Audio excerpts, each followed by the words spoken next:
विश्वोत्पत्त्यादिहेतवे तापत्रयविनाशाय श्रीकृष्णाय वयं नमः।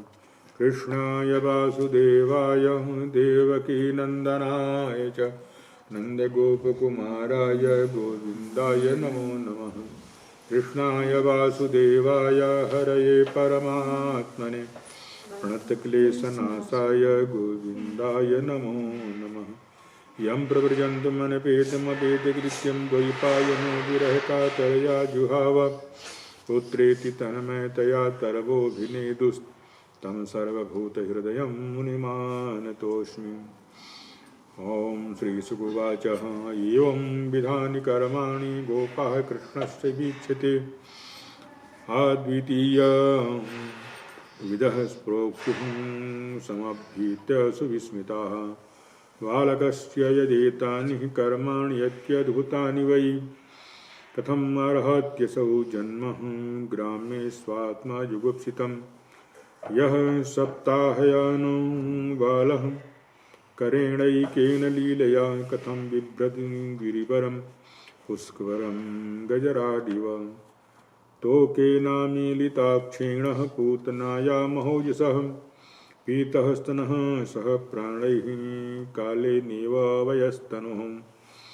हिन्वतोऽधः शयानस्य माशस्य चरणाउदक अनोपतद् विपर्यस्तं रुदतः प्रपदाहतम्।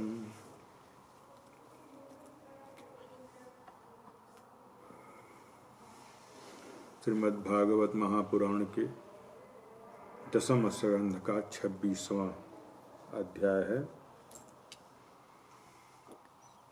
सुखदेव जी कहते हैं, परीक्षित, ब्रज के गोप भगवान श्री कृष्ण के ऐसे अलौकिक कर्म को देख करके बड़े आश्चर्य में पड़ गए। उन्हें भगवान की अनंत शक्ति का तो पता नहीं था। वे इकट्ठे होकर के आपस में इस प्रकार से कहने लगे, इस बालक के ये कर्म बड़े ही अलौकिक हैं। इसका हमारे जैसे गंवार ग्रामीणों में जन्म लेना तो इसके लिए बड़ी निंदा की बात है। यह भला कैसे उचित हो सकता है। जैसे कोई गजराज कोई कमल उखाड़ ले और उसे ऊपर उठा ले और धारण करे, वैसे ही इस नन्हे से 7 वर्ष के बालक ने एक ही हाथ से गिरिराज गोवर्धन को उखाड़ लिया और खेल खेल में 7 दिनों तक उठाए रखा। यह साधारण मनुष्य के लिए भला कैसे संभव है। जब यह नन्हा सा बच्चा था उस समय भी बड़ी भयंकर राक्षसी पूतना आई और उसने आंख बंद किए किए उसका स्तनपान तो किया और प्राण भी पी डाले। ठीक वैसे ही जैसे काल शरीर की आयु को निगल जाता है। जिस समय यह केवल 3 महीने का था और छकड़े के नीचे सो करके रो रहा था, उस समय रोते रोते इसने ऐसा पांव उछाला कि उसकी ठोकर से वह बड़ा भारी छकड़ा उलट करके गिर पड़ा।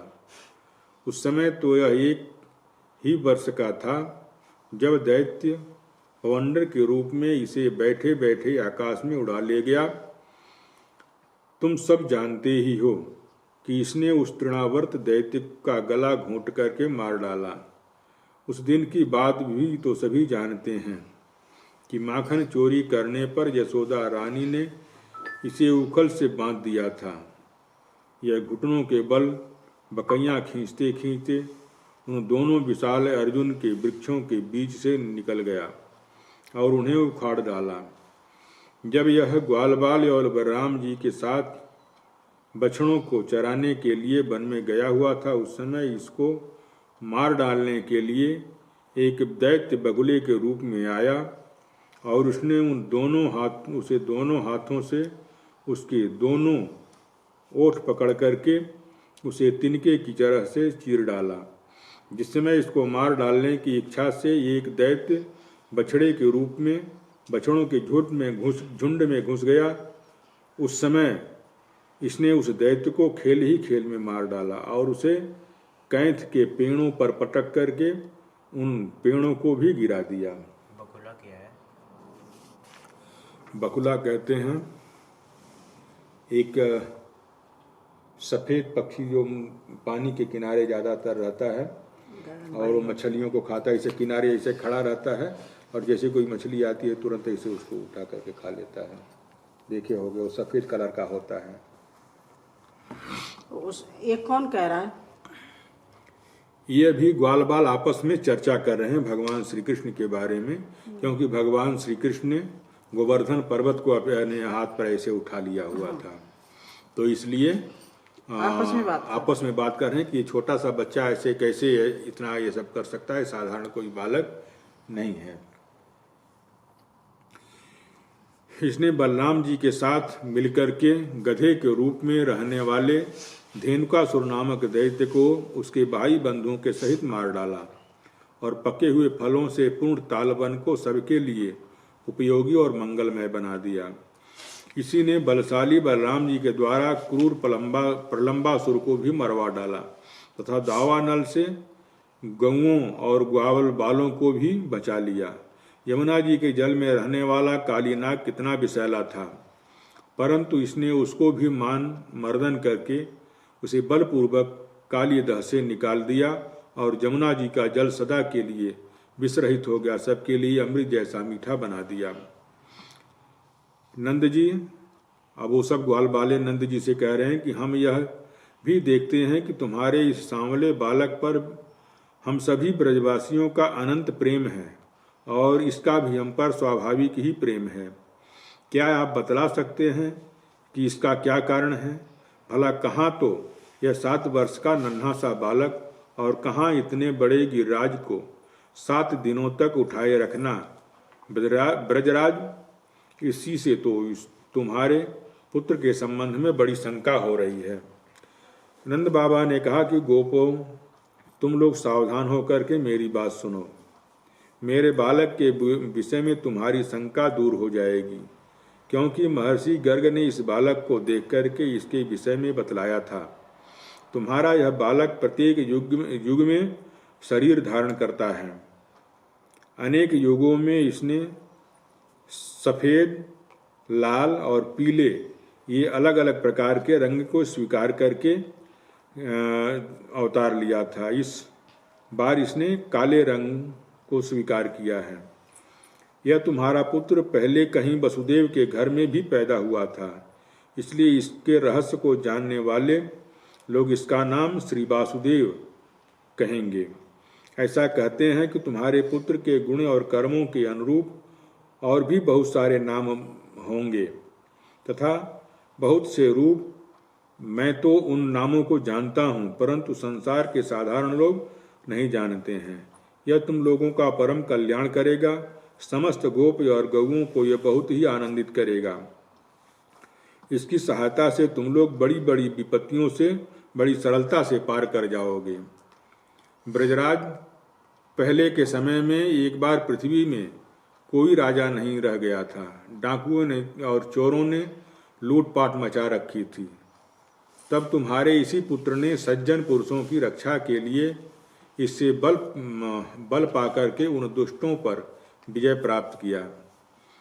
नंद बाबा, जो तुम्हारे इस सांवले शिशु से प्रेम करते हैं बड़े भाग्यशाली हैं। जैसे भगवान विष्णु के कर कमलों की छाया में रहने वाले देवताओं को असुर नहीं जीत सकते हैं, वैसे ही इससे प्रेम करने वाले को भी भीतर या बाहर से किसी भी प्रकार के शत्रु से कोई भय नहीं रहेगा और उसे कोई जीत नहीं सकता है। नंद जी, चाहे जिस दृष्टि से देखें, गुण से, ऐश्वर्य से, सुंदरता से, जस से और प्रभाव से तुम्हारा बालक स्वयं भगवान नारायण के ही समान है। अतः इस बालक के अलौकिक कार्यों को देख करके आश्चर्य नहीं करना चाहिए। गोपों, मुझे स्वयं गर्गाचार्य जी ने यह आदेश दे करके अपने घर चले गए थे। तब से मैं अलौकिक और परम सुखद कर्म करने वाला इस बालक को भगवान नारायण का ही अंश मानता हूँ। जब ब्रजवासियों ने नंद बाबा के मुख से ऐसी बात सुनी, तब उनका विस्मय, उनका आश्चर्य जाता रहा, क्योंकि वे अब अमित तेजस्वी भगवान श्री कृष्ण के प्रभाव को पूर्ण रूप से जान चुके थे और सुन चुके थे। आनंद में भर करके उन्होंने नंद बाबा और भगवान श्री कृष्ण की भूरी भूरी प्रशंसा किए। जिस समय अपना अंग भंग हो जाने के कारण इंद्र क्रोध के मारे आग बबूला हो गए थे और मूसलाधार वर्षा करने लगे थे, उस समय वज्रपात और ओलों की बौछार और प्रचंड आंधी से स्त्री, पशु तथा ग्वाले अत्यंत पीड़ित हो गए थे। अपनी शरण में रहने वाले ब्रजवासियों की यह दशा देख करके भगवान का हृदय करुणा से भर आया, परंतु एक नई लीला करने के विचार से वे तुरंत ही मुस्कुराने लगे।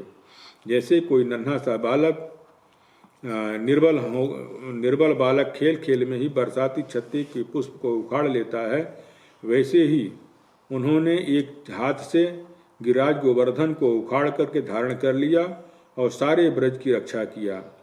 इंद्र का मद चूर चूर हो गया और भगवान श्री कृष्ण के ऊपर इंद्र प्रसन्न हो गए।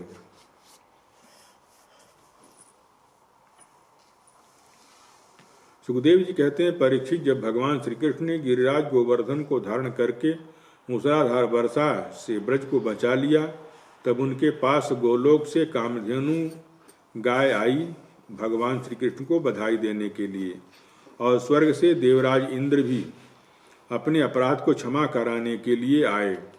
भगवान का तिरस्कार करने के कारण इंद्र बहुत ही लज्जित थे, इसलिए उन्होंने एकांत स्थान में भगवान श्री कृष्ण के पास जाकर के अपने सूर्य के समान प्रकाशमान तेजस्वी मुकुट से उनके चरणों का स्पर्श किया, मतलब भगवान को प्रणाम किया।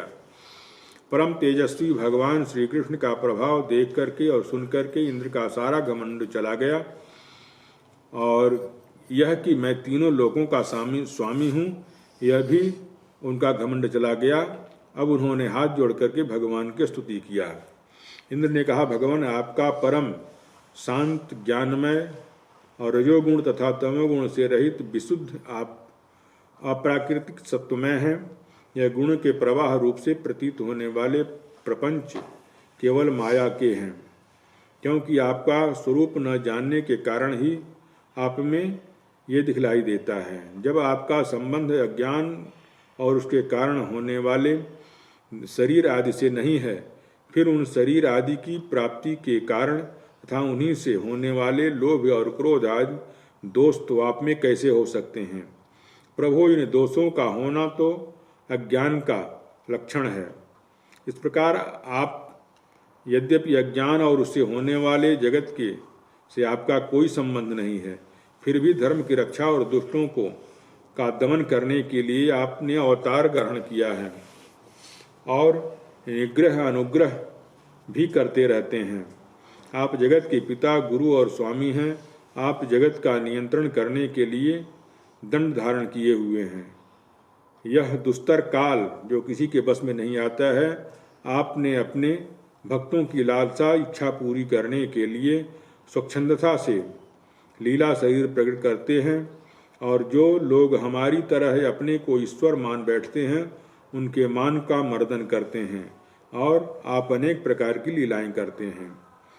प्रभो, जो मेरे जैसे अज्ञानी और अपने आप को जगत का ईश्वर मानने वाले हैं, वे जब देखते हैं कि बड़े बड़े भय के अवसरों पर भी आप निर्भय रहते हैं, तब वे अपना घमंड छोड़ देते हैं और गर्व से रहित हो जाते हैं, गर्व त्याग देते हैं।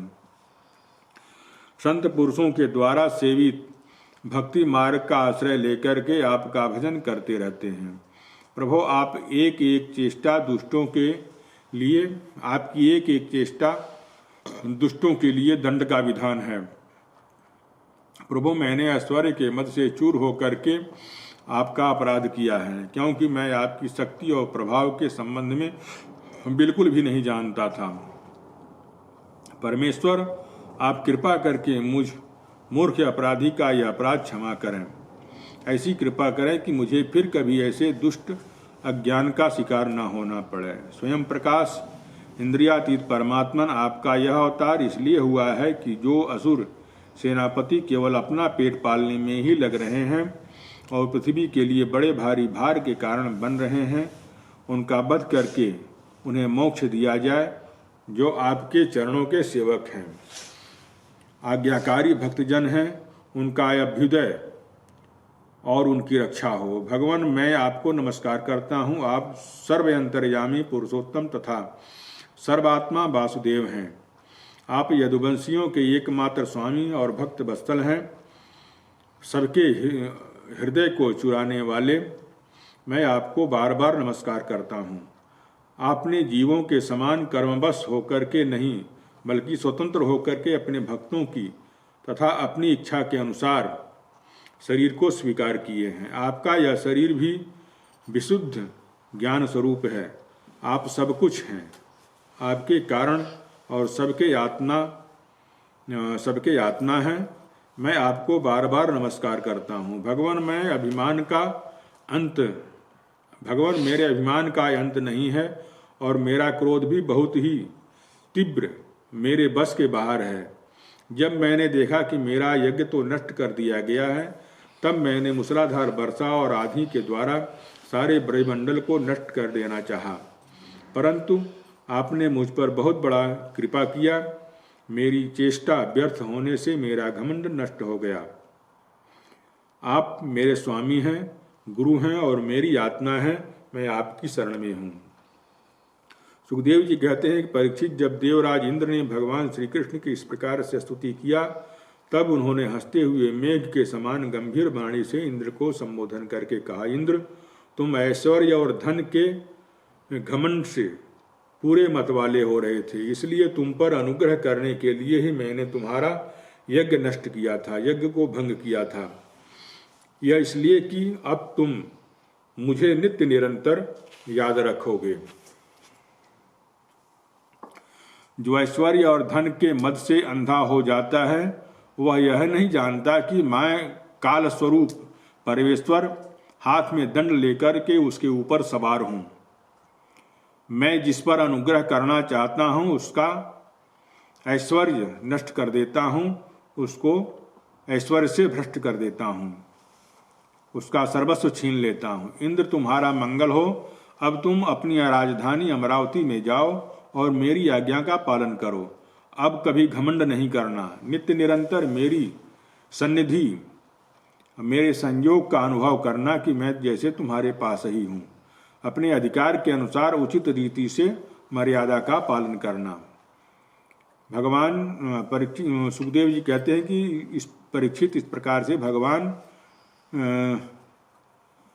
आज्ञा दे रहे थे कि मनस्वी कामधेनु ने अपने संतानों के साथ गोप वेशधारी परमेश्वर भगवान श्री कृष्ण की वंदना किया और उनको संबोधित करते हुए कहा। कामधेनु ने कहा कि भगवान सच्चिदानंद स्वरूप श्री कृष्ण, आप महायोगी और योगेश्वर हैं।